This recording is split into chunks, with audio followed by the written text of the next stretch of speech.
जितनी कंपनियां गवर्नमेंट चला रही है उसको अगर आज के प्राइस में भी अगर वो बेचे तो उनको $1 ट्रिलियन उससे आ सकता है। जो उनमें क्षमता है कहीं दुनिया में नहीं है। हमको यूथ के लिए जॉब क्रिएट करना है। कोई भी कंपनी को लेंगे तो उसको वर्ल्ड की बेस्ट कंपनी बनाएंगे और एक भी आदमी को हम रिटेंच नहीं करेंगे। कहीं ना कहीं सोना तो बन ही रहा है, कहीं ना कहीं कॉपर तो बन ही रहा है, ऑयल बन ही रहा है, कोयला बन ही रहा है। हम अपने यहाँ क्यों नहीं बनाए? हमारी इच्छा है $20 बिलियन हम अपनी कंपनी में निवेश करें। अंग्रेजों के साथ खाना पड़ता है तो सब चम्मच छुरी से करते हैं, लेकिन हम लोग अगर दाल भात चोखा मिल जावे तो हम लोग बहुत खुश हो जाते हैं। आज हमारे साथ हैं इंडिया के लीडिंग इंडस्ट्रियलिस्ट वेदांता रिसोर्सेज के चेयरमैन अनिल अग्रवाल जी, जो मेटल टाइकून के नाम से भी जाने जाते हैं।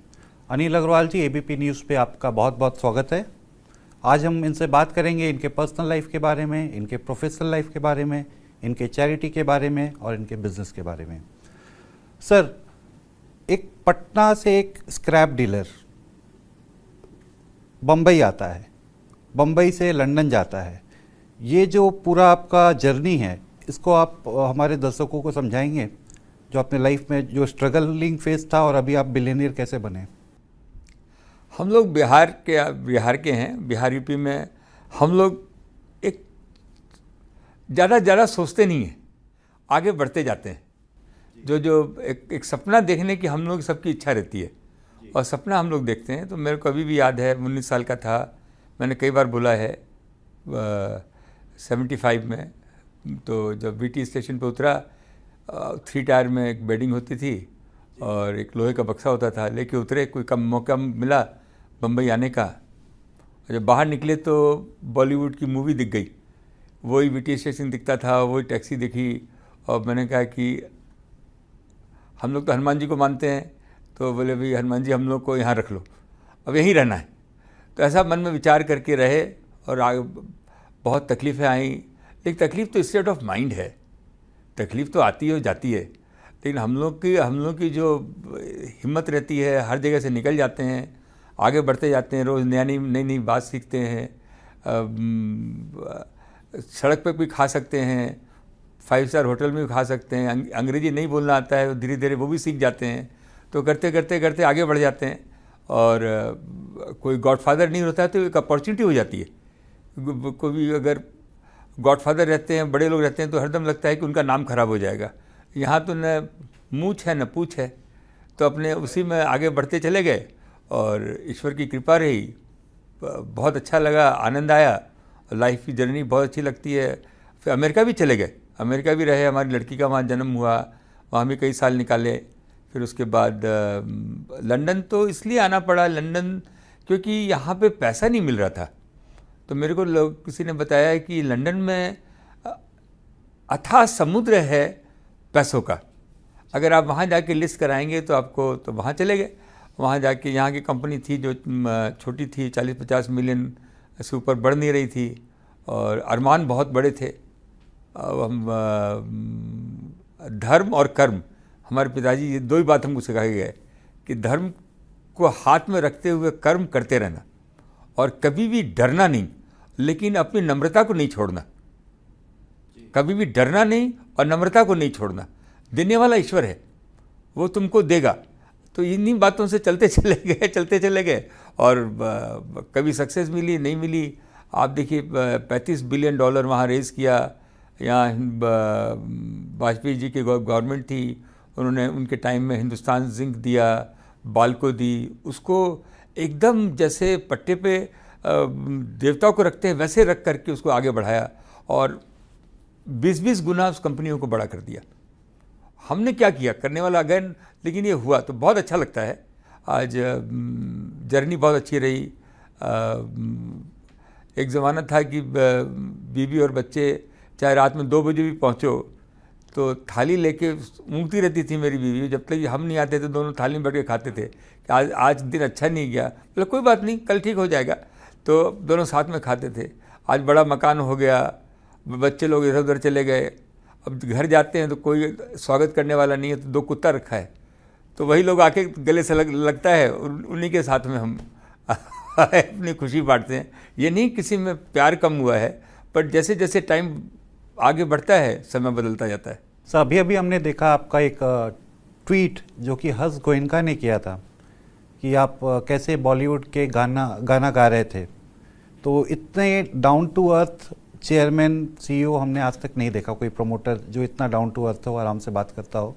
तो इसके पीछे अभी आप में वो चेंज नहीं आया कि आप लंदन में जाके इतने बड़े बिलियनियर बन गए, फिर भी अभी तक आप ग्रास रूट अपने वैल्यूज से अभी भी इतने इंटैक्ट हो? वो तो आप बोल रहे हैं तो हमको समझ में आता नहीं, तो हमको समझ में नहीं आता। हमको अभी भी लगता है कि वहीं पटना में बैठे हैं, वैसे ही लोग हैं, वैसे ही गाना बजाना कर रहे हैं। लेकिन जब काम का टाइम आता है तो ब्रिटिश प्राइम मिनिस्टर से बात करेंगे तो आपको विश्वास नहीं होगा कि इम्पैक्ट छोड़ के आएंगे, क्योंकि उस समय कहीं ना कहीं कुदरत, कहीं ना कहीं एक शक्ति आ जाती है जो अपने काम की बात हम कह सकते हैं। सर, तो हम बिजनेस के बारे में बात करें, अपने इकॉनमी के बारे में बात करें, तो प्रधानमंत्री का एक सपना है $5 ट्रिलियन इकॉनमी बाय 2025, और उसको ग्रो कर सकते हैं $10 trillion bye 2030।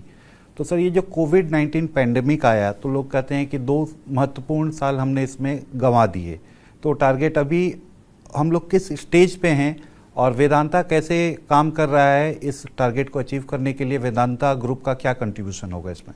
Blessing in disguise भी लगता है कभी कभी, क्योंकि हम लोगों ने, हिंदुस्तानी लोगों ने इतनी नीचे तक, हमारी कुछ ज़्यादा एक्सपेक्टेशन नहीं होती है, तो हमने इसको सहा, इसको देखा, और इस पीरियड में हम लोगों ने अपने आप को बहुत मजबूत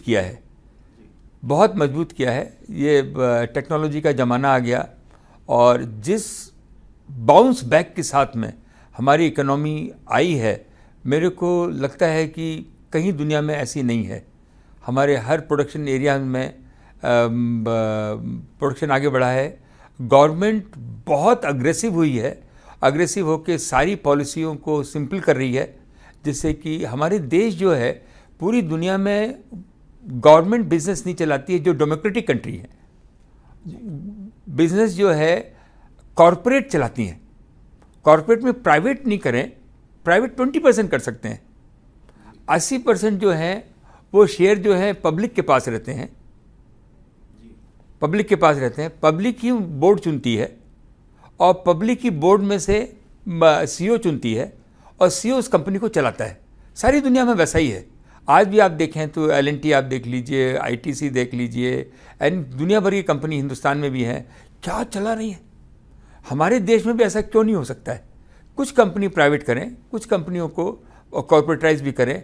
आज के दिन भी अगर हिंदुस्तान की जितनी कंपनियां गवर्नमेंट चला रही है, उसको अगर आज के प्राइस में भी अगर वो बेचे तो उनको $1 ट्रिलियन उससे आ सकता है, और ज़्यादा भी आ सकता है।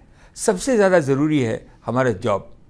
हमारे यूथ जितने सक्षम हैं, हमारा कल्चर है, आज भी माँ बाप से आंख मिला के बात नहीं कर सकते हैं। जो उनमें क्षमता है कहीं दुनिया में नहीं है। हमको यूथ के लिए जॉब क्रिएट करना है। जब तक इंडस्ट्री आगे नहीं आएगी, टेक्नोलॉजी के क्षेत्र में पूरी दुनिया में हिंदुस्तान ने आगे काम किया है, तो हमको लगता है कि प्राइवेटाइजेशन हो। हमारी धरती माँ, हम तो सिंहभूम एरिया के हैं, हम तो आज ये झारखंड और बिहार अलग हो गया, हम लोग तो साथ ही में थे। तो वहाँ भी हम लोग देखते थे कि क्या बोलते थे, हमारे यहाँ इतना बड़ा अबरख माइका होता था, वो माइका को निकालने नहीं दिया, और आज देखिए हम लोग माइका को अंदर दूसरा अल्टरनेटिव चीज़ आ गया। तो आज हमारे पास क्या नहीं है, और आज की टेक्नोलॉजी से अगर हम काम करेंगे तो इन्वायरमेंट को हाईएस्ट प्रोटेक्ट करेंगे, और उससे सबसे ज़्यादा जॉब क्रिएट होगा, गरीबी हमारी दूर होगी। सबसे ज़्यादा गवर्नमेंट को रेवेन्यू गवर्नमेंट की धरती के नीचे से ही मिलता है।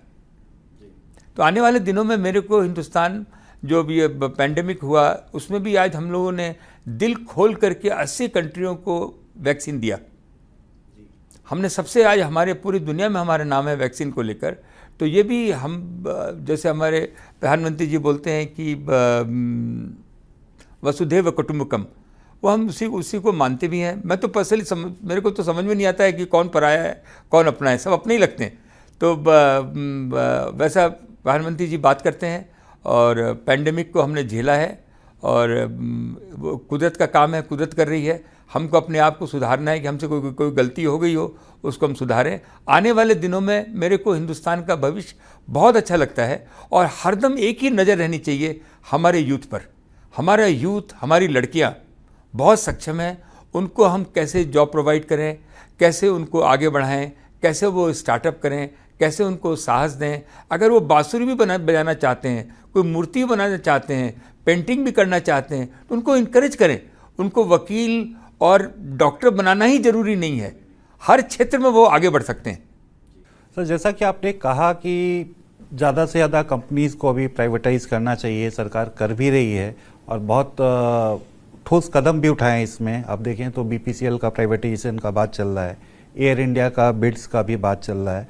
तो इस जो गवर्नमेंट का इतना बड़ा प्राइवेटाइजेशन का उद्देश्य है, लक्ष्य है, इसमें वेदांता किस तरह से आगे आ रहा है? आपको किन सेक्टर्स में, किन कंपनीज में इंटरेस्ट है जिसमें आप बिड डालेंगे या डाले हैं? हमने BPCL देखा है शिपिंग को। आज शिपिंग में भी हमारे यहाँ 95% बाहर के शिप काम करते हैं। 100 बिलियन का बिजनेस है। तो शिपिंग कॉरपोरेशन जैसी 10 कंपनियाँ और चाहिए। शिपिंग कॉरपोरेशन में हमने देखा है कि जैसे कि हमारा मूवमेंट बेटर हो। कंटेनर कॉरपोरेशन है, आज कंटेनर की इतनी शॉर्टेज हो गई है जिसका हिसाब नहीं है। इन क्षेत्रों में भी डिजिटलाइजेशन हो, जैसे कि हमारे पोर्ट जो हैं वो डिजिटलाइज हों, जैसे कि मूवमेंट फास्ट हो। तो इन एरिया में हम देख रहे हैं, लेकिन हम जब तक पूरी तरह ड्यू डिलिजेंस नहीं करेंगे, आपको विश्वास नहीं होगा। सारी दुनिया मैं जहाँ जाता हूँ, लोग मेरे को पैसा देने के लिए तैयार है। आज पैसा देने वाले ज़्यादा हैं, काम करने वाले कम हैं। ये आश्चर्यचकित होता हूँ मैं कि लोग बोलते हैं कि नहीं, अनिल अग्रवाल ने काम किया है। और भी हमारे जैसे बहुत सारे लोग हैं, काम करने वाले लोग पर लोग बैठ करने के लिए तैयार हैं। पैसे की कोई कमी नहीं आती है। और आने वाले दिनों में हम इवेल्युएट कर रहे हैं, अगर कोई हमसे ज़्यादा बिड करके ले जाएगा बहुत अच्छा है। अगर हमको हमारे दायरे में जिसको हम चला सकें हम करेंगे, तो उस कोई भी कंपनी को लेंगे तो उसको वर्ल्ड की बेस्ट कंपनी बनाएंगे और एक भी आदमी को हम रिटेंच नहीं करेंगे। ये मैंने पिछले दिनों में जो भी कंपनियाँ ली उनमें किया, आगे आने वाले दिनों में भी यही काम करेंगे। सर, तो क्या इसको हम नेचुरल एक्सटेंशन बोल सकते हैं, from India's largest natural resources player getting into logistics, जो कि नेचुरल प्रोजेक्शन है, लॉजिस्टिक्स एंड शिपिंग? अभी तो कुछ है ही नहीं, अभी तो आसमान में तो सपने देख रहे हैं, जब आएगा तो वो देखेंगे। बट नेचुरल रिसोर्स में मेरा इंटरेस्ट बहुत ज़्यादा है, क्योंकि हिंदुस्तान का 70% पैसा, 70% जो अगर $100 है वो इलेक्ट्रॉनिक और नेचुरल रिसोर्स में चला जाता है। उसको अगर हम बचा लें, उससे कहीं बाहर, देश के बाहर जॉब क्रिएट हो रहा है। कहीं ना कहीं तो माल बन ही रहा है, कहीं ना कहीं सोना तो बन ही रहा है, कहीं ना कहीं कॉपर तो बन ही रहा है, ऑयल बन ही रहा है, कोयला बन ही रहा है। हम अपने यहाँ क्यों नहीं बनाएं? और आप वो जो बना रहे हैं वो 50 साल पुराना बना रहे हैं। आज हम जो बनाएंगे, हम माइक्रो हिसाब से बनाएंगे, हम डिजिटल के हिसाब से बनाएंगे, जिसमें कि हम एनवायरनमेंट को और ज़्यादा प्रोटेक्ट करेंगे। तो ये मेरे को लगता है कि हम लोग के गीता में भी लिखा हुआ है कि जिस राह पे एक बार आप चले, उसी राह पे आप चलते रहिए। तो उसी राह पे हम चलते जाएंगे। जो मेरे को समझ में आता है, आने वाले दिनों में जो भी कंपनी आएगी उसको आगे से आगे अच्छा बनाएंगे, बड़ा बनाएंगे। अलाइड लाइन में भी अगर कोई चीज़ आएगी तो उसको भी देखेंगे। सर, केन इंडिया को वेदांता में मर्ज करके आपने भारत का तो सबसे बड़ा नेचुरल रिसोर्सेज कंपनी बना लिया है। अब आप कंपटीशन करने जा रहे हैं ग्लोबल प्लेयर्स जैसे रियो टिंटो हो गए, उस लेवल पे जा रहे हैं, तो उसके लिए क्या रोड मैप है? मैं कोई स्पर्धा में नहीं जा रहा। आप भी समझिए, मैं एक ऐसी चीज़ बनाना चाहता हूँ जो कि 500 साल तक रहे। ऐसी चीज़ बने जैसे कि एक मंदिर और इसमें कोई फ़र्क नहीं रहे, जो कि हमारी फैमिली नहीं चलाए। मैंने जैसे टाटा का भी मॉडल है कि 66% उन्होंने चैरिटी में दिया है। हम लोग बिहार के हैं, हम लोगों ने कहा कि 75% हम पब्लिक में देंगे, जो कि हम नंदघर बनाने जा रहे हैं। 8 करोड़ बच्चे हैं हिंदुस्तान में। बच्चों ने क्या गुनाह किया है जो उनको शिक्षा नहीं मिले? उन्होंने क्या गुनाह किया है कि उनको पौष्टिक आहार नहीं मिले, उनको कल्चर नहीं मिले कि कैसे कहा जाए? तो उसको लेकर मेरा बहुत ध्यान है कि हम नंदघर बना रहे हैं।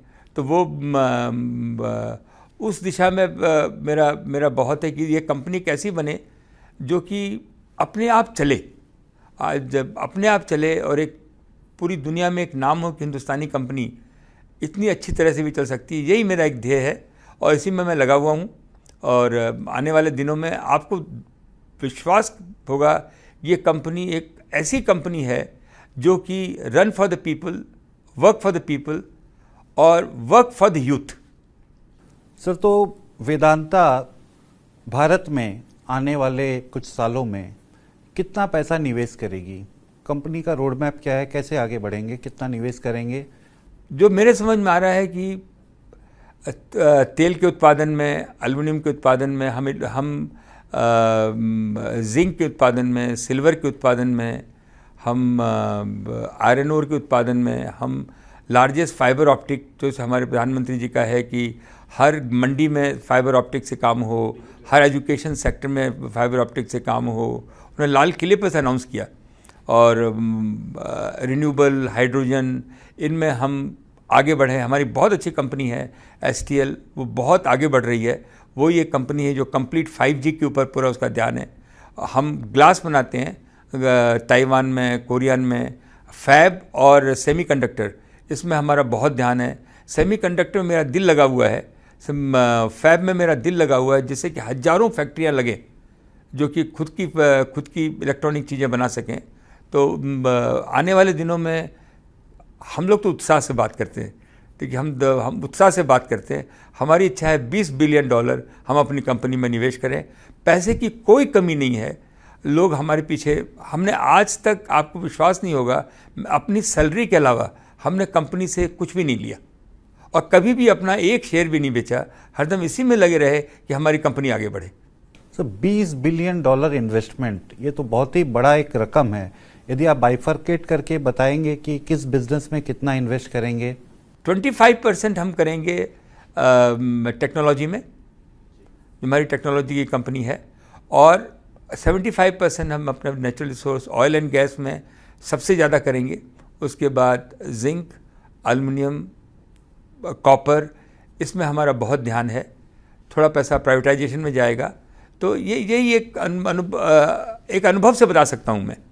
सर, जैसा मोटा मोटी आपने कहा कि लगभग 5 बिलियन आप टेक्नोलॉजी में डालेंगे, मोस्टली आप देख रहे हैं सेमीकंडक्टर की तरफ। अभी ग्लोबल माहौल ऐसा बना हुआ है कि सेमीकंडक्टर का या चिप्स का ग्लोबली बहुत ही शॉर्टेज है, और इंडिया में मोदी जी भी चाह रही हैं कि मेक इन इंडिया हो, लोग आएँ यहाँ फैक्ट्री लगाएं। तो उसमें आप कुछ सोच रहे हैं? जी, हम ही तो हैं जो बनाते हैं वहाँ पे, और हम आगे बढ़ के इसको लगाएंगे सेमीकंडक्टर फैब की यूनिट। और इसको गवर्नमेंट की पॉलिसी आने वाली है। गवर्नमेंट बहुत फास्ट हुई है और आने वाले दिनों में हमारे ब्यूरोक्रेट भी बहुत अच्छा काम कर रहे हैं। यंग ब्यूरोक्रेट आ गए और वो बहुत फास्ट डिसीजन लेते हैं। और एक पोर्टल अभी हम हुआ है जिसमें कि आपको ह्यूमन टच ही ख़त्म हो गया, जिसमें कि आपको डिसीजन बहुत फास्ट होते हैं। हमारे फॉरेस्ट क्लियरेंस नहीं होते थे, माने 5-5 साल लग जाते थे। ये आप समझिए कि दुनिया चाहती नहीं है कि हिंदुस्तान में मैन्युफैक्चरिंग हो। लोग चाहते हैं कि ये एक मार्केट बना रहे जहाँ कि हम माल बेचते रहें। ये ब्रेक करना ही है, इसको ब्रेक करना ही है हमें। हिंदुस्तान को उनको अपॉर्चुनिटी है, आप हिंदुस्तान में आइए ना, आप हिंदुस्तान में पैसा लगाइए, आप हिंदुस्तान में हमारे यहाँ काम कीजिए, मैन्युफैक्चरिंग कीजिए। और हमारे यहाँ कोई भी डिविडेंड के ऊपर टैक्स नहीं है, आप डिविडेंड भेज सकते हैं। तो ये बहुत बड़ी अपॉर्चुनिटी है कि हिंदुस्तान में मैन्युफैक्चरिंग हो। तो इसी दिशा में हम देख रहे हैं। सर, एक ऐसा पब्लिक परसेप्शन होता है कि जो भी वेदांता जैसी कंपनीज होती हैं या जो माइनर्स होते हैं वो एनवायरनमेंट के लिए अच्छे नहीं होते हैं। तो ऐसा आपका क्या मानना है? आप इसमें ये क्या कहेंगे? उड़ीसा में जो कंट्रोवर्सीज सुनने को मिलता है। देखिए, 2 तरह की बात हुई है। जो डेवलप कंट्री हो गई हैं वो मैन्युफैक्चरिंग से अलग हट रही हैं। जो स्टील का प्रोडक्शन, जो एल्युमिनियम का प्रोडक्शन, जो कॉपर का प्रोडक्शन अमेरिका में, यूरोप में होता था, अब वो लोग दूसरे टाइम उनका चेंज होता जा रहा है। वो टेक्नोलॉजी के क्षेत्र में जाते हैं, टेक्सटाइल से निकलते जाते हैं। और डेवलपिंग कंट्रीज़ में जो है ये मैन्युफैक्चरिंग होती है। तो ये जो माहौल हल्का फुल्का मेरे को लगता नहीं है, क्योंकि आज देखें तो वर्ल्ड की जो टेक्नोलॉजी आज जो डेवलप हो रही है, ESG जो डेवलप हो रही है, तेल तो चाहिए, कॉपर तो चाहिए, सोना हमारे यहाँ जितना सोना है पूरी दुनिया में कहीं सोना नहीं होगा। हमारे जितनी चांदी है हमारे यहाँ कहीं कभी होगी नहीं।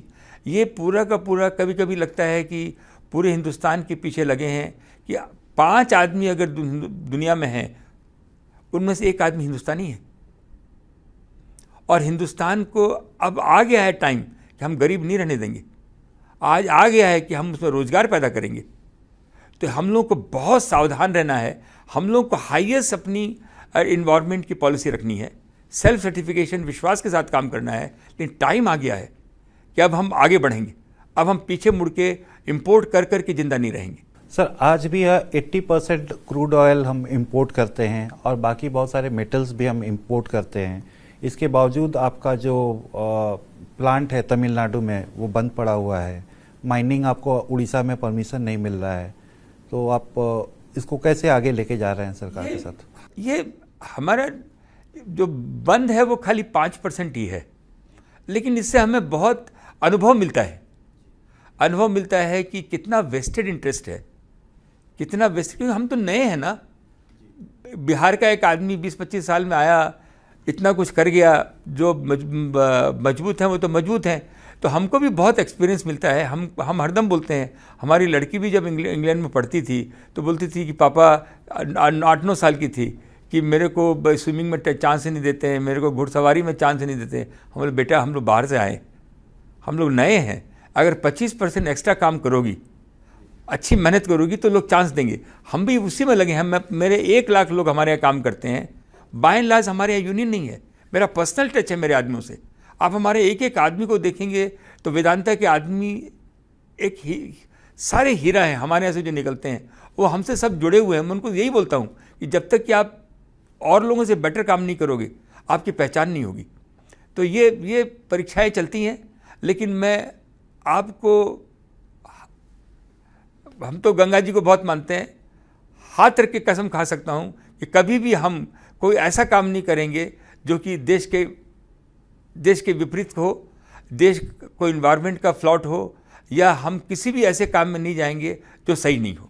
सर, दूसरी तरफ देखें, एक तरफ बिजनेस है, अभी देख रहे हैं कि आप फिलैंथ्रोपी की तरह या चैरिटी की तरफ बहुत तेज़ी से आगे बढ़ रहे हैं। जैसे आपने कहा कि 75% आपने प्लेज किया है फिलैंथ्रोपी की तरफ।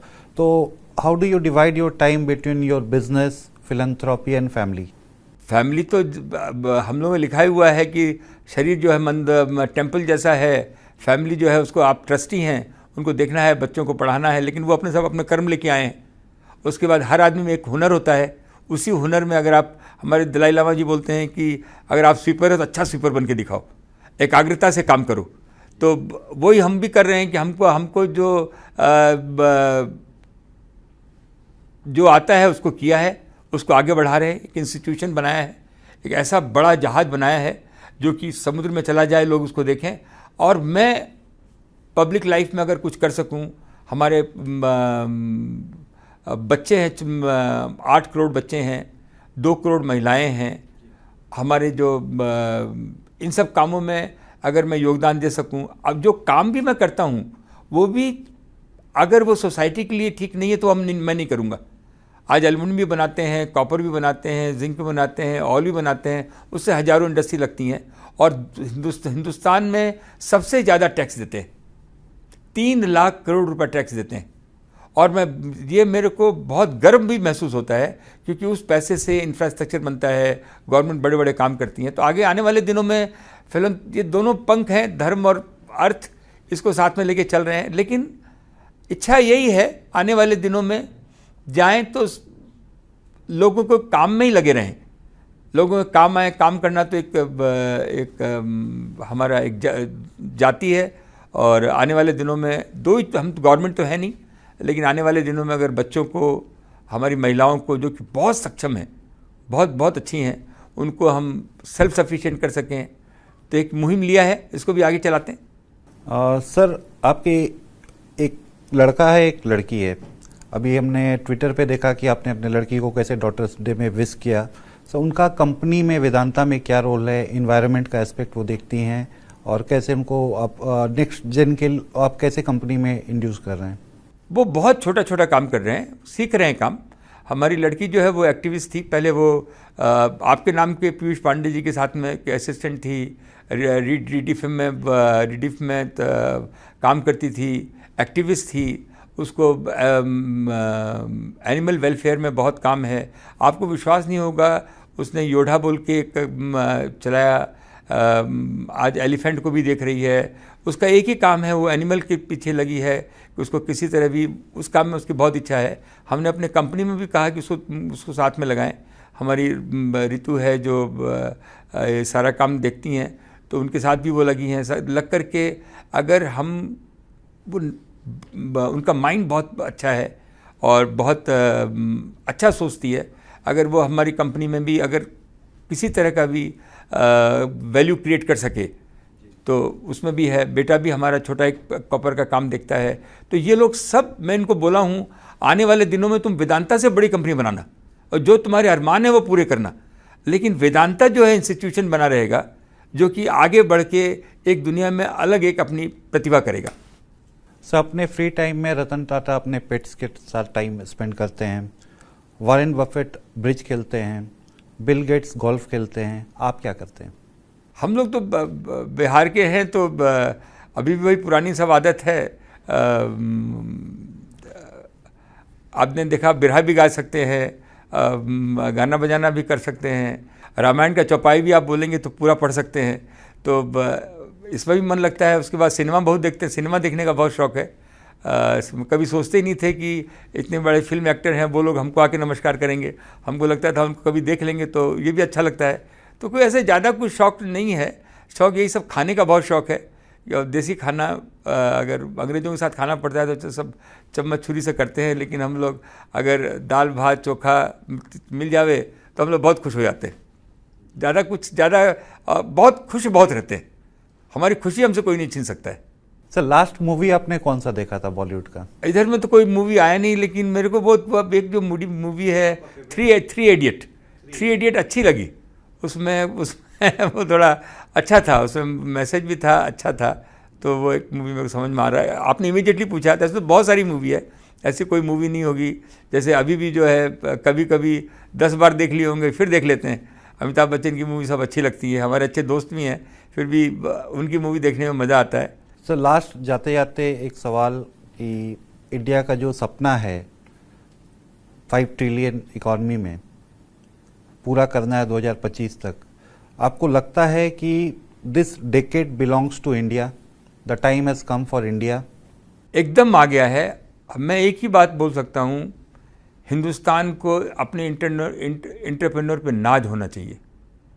उनको हिंदुस्तान से बाहर जाके कुछ कर्तव्य दिखाने की ज़रूरत नहीं है, हिंदुस्तान में ही कर्तव्य दिखाएं। सारा चीज़ सेल्फ सर्टिफिकेशन कर दें, जैसा इनकम टैक्स में सिंपल कर दिया है।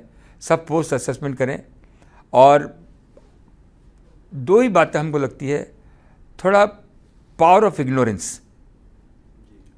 थोड़ा हम लोग पतंग उड़ाते थे, थोड़ा ढील देते थे। थोड़ा ढील देंगे तो हम लोग आसमान छू लेंगे। अनिल सर, हमसे बात करने के लिए बहुत बहुत धन्यवाद। बहुत अच्छा पांडे जी। सर, आपको हम अपने चैनल पे बुलाते रहेंगे और आपसे मिलते रहेंगे। Thank you.